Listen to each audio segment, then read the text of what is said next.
Welcome to Chillin' 101. We hope this video helps.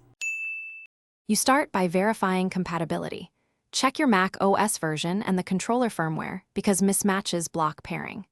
Next, install the latest Anki desktop build and any vendor drivers. These provide communication layers the controller needs.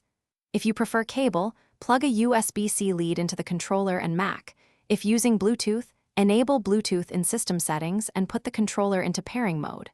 Once done, the Mac will be ready to detect the device and proceed to pairing.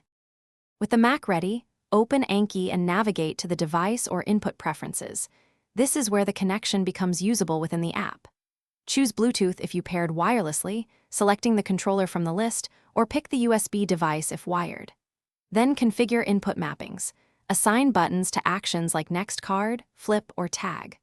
Once mapped, use the built-in testing area or review a test deck to confirm inputs register correctly and timing feels responsive.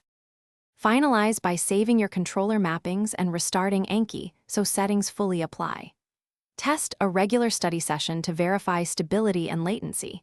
If something feels off, update the controller firmware and Mac drivers because outdated firmware often causes missed inputs. If Bluetooth fails, disconnect and forget the device in system settings, then repair. For USB issues, try a different cable or port. One key troubleshooting tip: restart both the controller and Mac before deeper diagnostics. That resolves most transient connection problems. Thanks for watching. Consider subscribing if we helped you.